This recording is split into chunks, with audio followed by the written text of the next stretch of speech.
बड़ा सनसनीखेज खुलासा है और ये ऐसे आदमी ने किया है जिसने 38 साल भारत की इंटेलिजेंस एजेंसी रा में वो नौकर रहा, रा में नौकरी जिसने की 38 साल वो रा का अधिकारी रहा है। ये इंदिरा गांधी की सरकार में ये जो है उनके कैबिनेट में था, उनके समय मंत्री रहा। कि आपको इसी में जरा जोड़िए जो मित्रों आर्काइव है जिसका अक्सर हम लोग जिक्र करते हैं, उस मित्रों आर्काइव में तो बाकायदे लिखा है। तो कांग्रेस ने फिर उस जगह पे इंद्र कुमार गुजराल को ही प्रधानमंत्री दोबारा देगौड़ा के स्थान पे चुना था। क्यों का जवाब वो दे रहे हैं एनके सूद।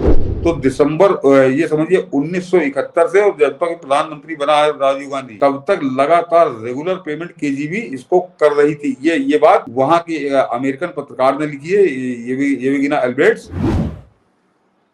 ये कैसे चीजें हुई, साजिशें कैसे हुई, कभी चर्चा नहीं होती है।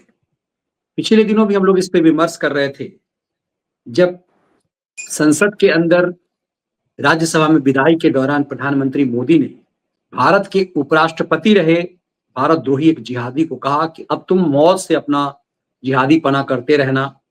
उससे पहले वो सच सामने आ गया कि जब वो ईरान में राजदूत था तो उसने कैसे रॉ के एजेंटों को मारा। ये तो समझिए कम से कम भाई इसकी धर्मांधता थी, कुछ कर गया। लेकिन एक प्रधानमंत्री के पद पर रह करके वो किसी दूसरे देश के का एजेंट था, भारत के रॉ के एजेंटों को पाकिस्तान में मरवा रहा था। एक प्रधानमंत्री जो रूस का जासूस था, पाकिस्तान के खिलाफ खेल रहा था। हाँ मनीष जी, बड़ा सनसनीखेज खुलासा है और ये ऐसे आदमी ने किया है जिसने 38 साल भारत की इंटेलिजेंस एजेंसी रा में वो नौकर रहा, रा में नौकरी जिसने की 38 साल वो रा का अधिकारी रहा है। और वो आदमी बता रहा है कि इस देश में एक ऐसा आदमी प्रधानमंत्री बन गया था जिसको समझिए सन 74-75 में 1 करोड़ रुपए महीना रूस देता था। जरा गौर करिए। और वो आदमी जब भारत का प्रधानमंत्री बना तो उसने इस तरह से राग की धज्जियां उड़ाई और हिंदुस्तान की पीठ में छुरा मारा। वो एक अपने आप में कपा देने वाला है। लेकिन मनीष जी रुक जाइए, अभी दिखाइएगा नहीं, जरा उसके बाद हम लोग बात करते हैं कि इस पूरे पाप की जिम्मेदार एक पार्टी केवल, और हमारे हिंदुस्तान में लोग भूल जाते हैं, चीजों को गंभीरता से नहीं लेते हैं, सिर्फ कांग्रेस उसकी जिम्मेदार है। क्योंकि जब वो इतना पावरफुल हुआ था कि उसको रूस 1 करोड़ रुपए महीना दे रहा था, तब भी वो कांग्रेस पार्टी में था, कांग्रेस पार्टी का मंत्री था, कांग्रेस पार्टी का राजदूत था और कांग्रेस पार्टी ने ही उसको नियुक्त किया था। और जब वो देश का प्रधानमंत्री बना उस समय भी कांग्रेस पार्टी के समर्थन से ही वो बना था। और कांग्रेस पार्टी के समर्थन नहीं, कांग्रेस पार्टी के निर्णायक समर्थन से बना था। कैसे बना था वो अभी बताता हूं, लेकिन जरा पहले सुन लीजिए वो खुलासा कर क्या रहे हैं जो रा के अधिकारी हैं एनके सूद। और 38 साल उस आदमी ने काम किया है रा के अंदर, और कितने खुलकर बेबाकी से बता रहे हैं, ये भी जरा ध्यान देने वाली बात है। गुजराल का तो मुकाबला ही नहीं है। जब आई के गुजराल बने थे प्राइम मिनिस्टर 11 महीने के लिए, उनकी पार्टी नहीं थी, कम्युनिस्ट थे। और कम्युनिस्टों का हाल क्या है कि कम्युनिस्ट कभी भी इंडिया के फेवर नहीं कर सकते, इंडिया के बारे में सोच नहीं सकते। आई के गुजराल ने पहला काम किया कि आईबी की चीफ को बुलाया कि आप पाकिस्तान की एम्बेसी में वाच रखनी बंद कर दो। और जब वाच रखनी बंद कर दी, उन्होंने बात की तो कहते आपका order is order, don't keep any watch on Pakistan embassy. उस टाइम पे पाकिस्तान को अपने स्लीपर सेल बिछाने का पूरा मौका मिल गया, फ्री हैंड मिल गया उनको। उसके बाद रॉ के चीफ को बुलाया कि आप पाकिस्तान के अंदर जितने भी आपके ऑपरेशन है बंद कर दो। सारे ऑपरेशन बंद कर दिए गए। जो हमारे असेट बने थे पाकिस्तान के अंदर, जो हमने सालों से पाल के रखे थे, वो हमारे हाथ से निकल गए। फायदा पाकिस्तान को हुआ, नुकसान हमें हुआ। तीसरा काम, उन्होंने आर्मी चीफ को बुलाया कि सियाचिन को पाकिस्तान को दे दो। अगर सियाचिन को पाकिस्तान को देना था, उसके पीछे कितने हमारे लोगों ने अपनी जान खोई। इंदिरा गांधी ने सियाचिन पे कब्जा कराया था। अगर सियाचिन को पाकिस्तान को दे दिया जाता और पाकिस्तान के कंट्रोल में आ जाता तो पाकिस्तान कभी भी लेह लद्दाख को कंट्रोल कर सकता था या उसको चाइना को हैंड ओवर कर सकता था। क्योंकि नुब्रा रिवर निकलती है आपके सियाचिन से और वो फीड करती है लेह लद्दाख को। लेह लद्दाख में जाने का कोई रास्ता नहीं था, बिल्कुल सर्दियों में आप जा नहीं सकते। आज अलग बात है कि हमने पूरे वहाँ पे टनल्स बना दिए ताकि हम लेह लद्दाख पे सप्लाई कर सके। आज हमारी बड़ी फोर्सेस खड़ी है वहाँ पे। फिर एक स्पेशली ट्रेन चल रही है बिलासपुर से लेह की, जिसके ऊपर 1 लाख करोड़ खर्चा किया जाएगा। वहाँ पे ऑक्सीजन भी होगी उस ट्रेन के अंदर, ताकि हमारी आर्मी और उनके लोग वहाँ पे जा सके, पूरी सप्लाई लाइन जा सके। आपने देखा होगा यहाँ पे स्ट्राइक की गई थी फार्मर्स की, दिल्ली और पंजाब के अंदर। उसका एक मेन पर्पस ये भी था क्योंकि सारा का सारा सामान जाता था लेह लद्दाख में इसी रूट से, उसको ब्लॉक कर दिया जाए। लेकिन वो तो हमारी कैपेबिलिटी थी, हमारी गवर्नमेंट की, हमारी आर्मी की, सारी सप्लाई कंटिन्यू रही, चाहे एयर से चाहे कैसे भी। तो ये जो लोग थे, स्पेशली आपके आई के गुजराल, जितना नुकसान इसने इंडिया का किया किसी का नहीं किया। ये ऐसा लगता है कि पाकिस्तान के प्राइम मिनिस्टर को इंडिया में बिठा दिया हो, वो रोल था आई के गुजराल का। मैं ओपनली कह रहा हूं इनके बारे में। सर एक और कई सारी मीडिया रिपोर्ट्स में मैंने पढ़ा और कई जगहों पर ये बातें फैली थी कि हमारे प्राइम मिनिस्टर पोस्ट पर कोई केजीबी का एजेंट काम कर चुका है। हाँ, ये कहा जाता है कि कोई प्राइम मिनिस्टर जिसने एज एम्बेसडर काम किया था रशिया के अंदर, वो केजीबी का एजेंट था, उसको 1 करोड़ मिला करते थे पर मंथ। सर आप कुछ बताएं इस पर। बता दिया मैंने। जो रशिया के अंदर हमारे एम्बेसडर भी रहे, उसके बाद पीएम बने। ओके।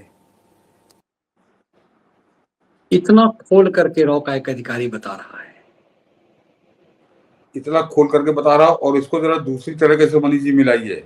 ये इंदिरा गांधी की सरकार में ये जो है उनके कैबिनेट में था, उनके समय मंत्री रहा, कि आपको इसी में जरा जोड़िए जो मित्रों आर्काइव है जिसका अक्सर हम लोग जिक्र करते हैं, उस मित्रों आर्काइव में तो बाकायदे लिखा है कि उस समय इंदिरा गांधी की सरकार के 4 मंत्री और 22 सांसद, 4 मंत्री 22 सांसद हमसे पूरे मंथली पेमेंट पे हमारे लिए एनरोल थे, जो हमको सूचनाएं दिया करते थे, भारत की सूचनाएं देते थे, कैबिनेट बैठक में क्या हुआ ये सूचनाएं देते थे, सरकार में क्या चल रहा है इसकी सूचनाएं वो देते थे। और वो 4 मंत्री और 22 सांसदों की उन्होंने बात की थी।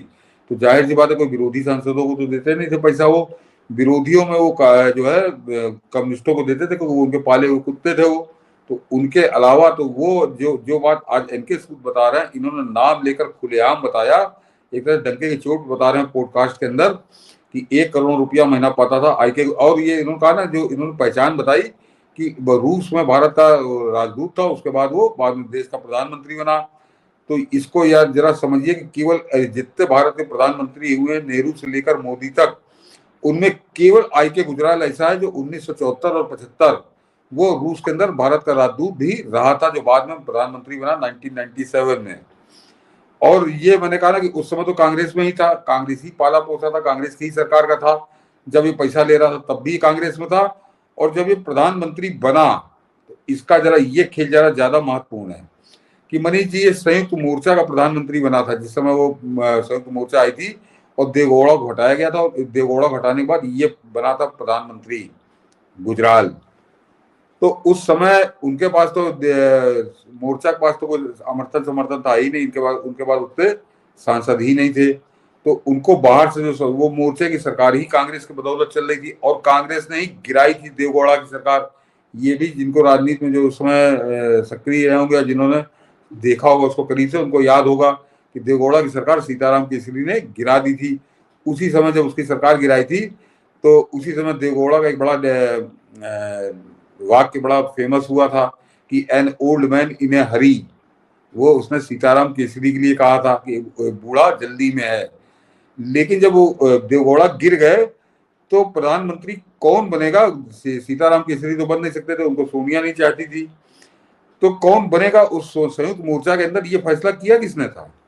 ये फैसला भी कांग्रेस का ही था, क्योंकि कांग्रेस के समर्थन से सरकार बननी थी, चलनी थी। तो कांग्रेस ने फिर उस जगह पे इंद्र कुमार गुजराल को ही प्रधानमंत्री दोबारा देवगौड़ा के स्थान पे चुना था। क्यों? वो क्यों का जवाब वो दे रहे हैं एनके सूद, या उसके अलावा मित्रों के आर्काइव में नाम नहीं लिखा, लेकिन उसने बकायदे लिखा है 4 मिनिस्टर। तो कांग्रेस के साथ मिलकर किस तरह से इस देश के विश्वासघात किया गया, देश के साथ कैसे उसकी पीठ में छुरा मारा गया, इसका बहुत बेहतरीन नमूना ये वीडियो है सामने। और इसके मनीष जी कि उसमें उन्होंने और कुछ चीजें बताई कि जो आपने किसान आंदोलन वाली बात अभी दिल्ली में जो हुआ था, कि उसका भी मेन एम था कि सेना की सप्लाई लाइन काट दो। उस रोड पे वो लोग बैठे हुए थे लेह लद्दाख में सियाचिन को। इंद्र कुमार गुजराल ने कहा कि सियाचिन वापस कर दो, ये राह को एक तरह से उन्होंने आदेश दिया था। और पाकिस्तान का जो जिसका खामियाजा हम लोग को वर्षों भोगना पड़ा कि जब वो प्रधानमंत्री बना उसने सारी राह की डेस्क बंद कर दी पाकिस्तान के अंदर। पाकिस्तान के अंदर कोई हमारे राह का एजेंट नहीं रहा, जो थे उनको पकड़वा दिया गया। और उसके बाद जब अटल जी प्रधानमंत्री बने तो उस दौरान जो है कम से कम 1.25 साल का गैप था, उसमें पूरी साफ हो गई राह। और पाकिस्तान को खुलकर खेलने की छूट मिली। और उसका नतीजा है कि साल भर के अंदर उसने सारे स्लीपर सेल अपने स्टेब्लिश कर दिए देश के अंदर। और उसका नतीजा फिर हम लोग को बरसों आतंकवाद को झेलना पड़ा, खासकर अटल जी के समय में। तो अब सवाल मेरा मनीष जी ये है कि ये केवल रूस से पैसा लेता था, ये तो बता दिया सूद साहब ने। इतना पाकिस्तान पे फिदा था ये, तो निश्चित तौर पर उसको पाकिस्तान से भी पैसा मिलता था, ये मेरा कहना है।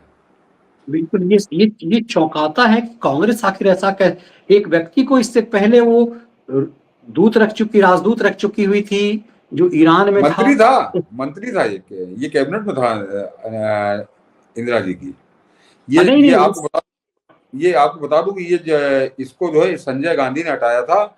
ये सूचना प्रसारण मंत्री हुआ करता था और वो इमरजेंसी शायद लग गई थी, और तब इसको हटा के विद्याचरण शुक्ला को बनाया गया था। तो सूचना प्रसारण मंत्री ही ये था। और वो इन मित्रों के आर्काइव लिखती है कि उसके अंदर 4 मंत्री ऐसे थे जो हमसे पैसा लेते थे, हमको खबरें पहुंचाते थे, यानी रूस के लिए भारत की जासूसी वो किया करते थे।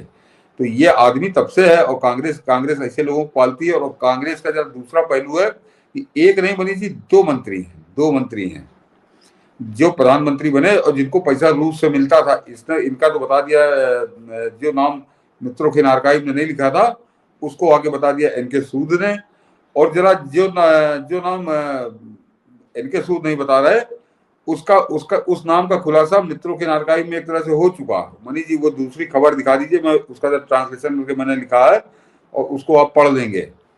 मैं बताता हूँ वो लिखा क्या है। वो जो खबर है, उस खबर का सार जो है, बगल में लगी कि नहीं मनीष जी उसके साथ?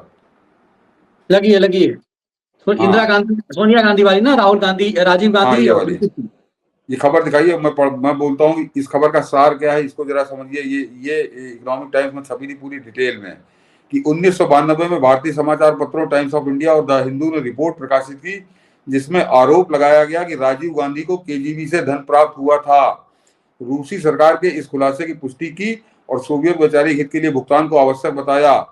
अपनी 1994 की पुस्तक the state within A state में पत्रकार यूवेगेनिया अल्बर्ट्स और कैथरीन फिट्जपैट्रिक ने 1980 के दशक में केजीबी के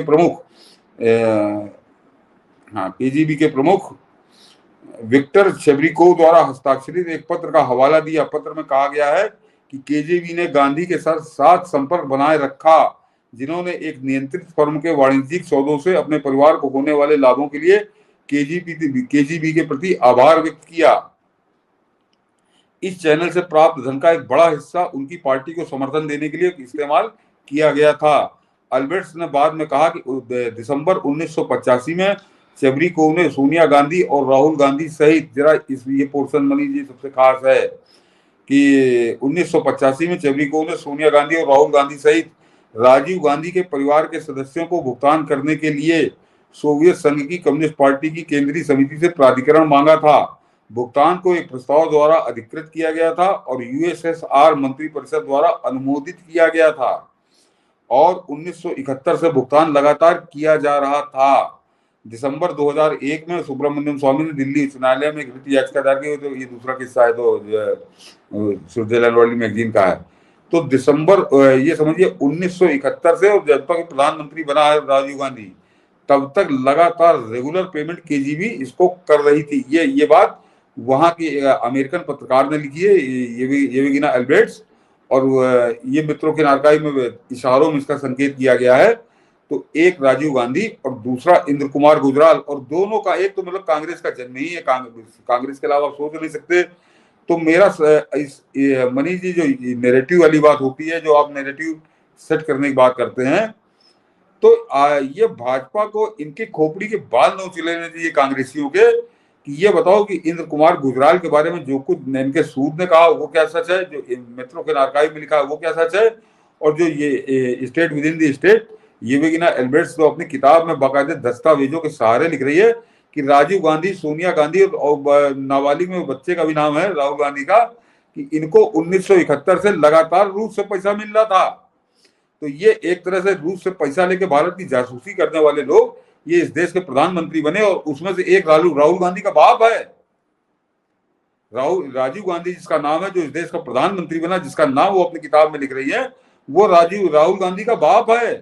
और इस तरह के लोग आज हिंदुस्तान में राजनीति कर रहे हैं, इस देश के प्रधानमंत्री को गाली दे रहे हैं, इस देश की सरकार को गाली दे रहे हैं, तो इस देश पे लानत है मनीष जी। इस देश को ऐसे आदमी को एक मंच पे खड़े होने का अधिकार नहीं देना चाहिए कि तुम एक गद्दार के लड़के हो। तो और जरा एक बात और दर्शक समझे कि ये बात पे करते हैं, ये बात दौड़ दौड़ के जाता है अमेरिका।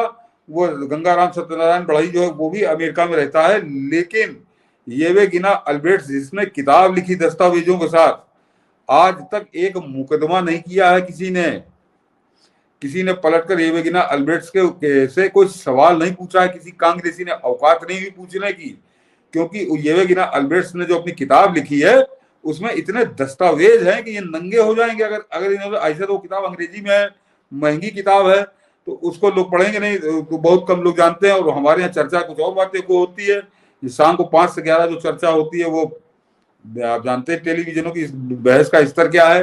लेकिन येवेगिना अल्बर्ट्स को, क्योंकि इन्होंने आज तक, और इसका एक दूसरा पलट के उदाहरण है कि इन्होंने बड़ी, वो हम लोग पूरा मनीष जी कर चुके हैं एपिसोड, कि इन्होंने बड़ी होशियारी से कि जो कुकर्म किया था गुजराल ने, वो कुकर्म इन्होंने मोरारजी देसाई पे मर दिया था। उसका मैंने बहुत स्पष्टीकरण दिया था कि वो क्यों गलत है। तो वो जिसने किताब लिखी थी उस आदमी के खिलाफ 89 वर्ष की उम्र में मोरारजी देसाई ने अमेरिका तक उसका पीछा किया था, उसके खिलाफ मुकदमा वो लड़े थे। बाद में स्वास्थ्य कारणों से क्योंकि वहां पहुंच नहीं सके और केवल उस आधार पर वो मुकदमा बाद में खारिज हो गया। लेकिन मोरारजी देसाई ने उस किताब लिखने वाले को अदालत के अंदर घसीट लिया था, और वो भी अमेरिका की अदालत में घसीटा था। तो वो एक विदेशी देश का कानून था, लेकिन 89-90 बरस का बुढ़ा वो आदमी ने वो तिलमिला गया था, तो उसको बुरा लगा था। लेकिन यहाँ पे राहुल गांधी के बाप के नाम से लिख रही है और अम्मा का भी नाम है उसमें, और इसका खुद का नाम है, लेकिन किसी ने येवेगिना अल्बर्ट्स के खिलाफ कोई एक मुकदमा, कोई नोटिस तक नहीं भेजा। क्यों? तो ये बताता है कि दाल में काला नहीं, पूरी दाल ही काली है। और इस तरह के लोग हिंदुस्तान की राजनीति में हैं, और ये गाली दे रहे हैं, हिंदुत्व को गाली दे रहे हैं, सनातन को गाली दे रहे हैं, सनातनी प्रधानमंत्री को गाली दे रहे हैं, सनातनी सरकार को गाली दे रहे हैं। तो ये अपने आप में बड़ा शर्मनाक है। और जरा कांग्रेस का एक कारनामा और बताता हूँ। नहीं, ये तो चौंकाने वाली बात है सर कि ये मतलब सोचिए, दूसरी चीज को, ये भारत के प्रधानमंत्री के, तो दो प्रधानमंत्री का पाप, भारत के दो प्रधानमंत्री का पाप, और इस पे कभी विमर्श ही नहीं हुई, कभी चर्चा ही नहीं हुई। और जरा दर्शक मनीष जी इसके दूसरी चीज समझे कि अगर जरा सोचिए कि ऐसे ही किसी भाजपा नेता का कोई रिश्तेदार होता गुजराल की जगह, भाजपा नेता का बाप होता राजीव गांधी की तरह, तो कांग्रेस ने इन भाजपाइयों को उठा के काले समुद्र में फेंक दिया होता मनीष जी। भाजपा नाम की चीज इस देश में दिखाई ना देती। आज से 78 साल पहले जो वो गोली मारी थी गोडसे ने गांधी को, तो आज तक जीना हराम किए हैं भाजपा का, जिसका कोई संबंध भाजपा से, जनसंघ से था नहीं। तब तो जनसंघ पैदा ही नहीं हुई थी, जनसंघ पैदा ही नहीं हुई थी, आरएसएस से कोई संबंध नहीं था। उसके बावजूद 78 साल बाद भी जीना हराम किए हैं। और जिनका बाप पूरी दलाली कर रहा था, जिस पार्टी का बड़ा नेता गुजराल था, उस पर भाजपा जो है पता नहीं कौन दुनिया में मगन है, क्या कौन से खेल में मगन है कि उनको याद नहीं आती कि राहुल गांधी को तो एक तरह से घर से निकलना इसका मुश्किल हो जाना चाहिए। क्योंकि ये जो कुकर्म है जो गुजराल कर रहा था या जो राजीव गांधी कर रहा था, वो कुकर्म जो था वो हिंदुस्तान के पीठ में छुरा मारने वाला कुकर्म था, वो किसी गांधी को गोली मारने वाला कुकर्म नहीं था।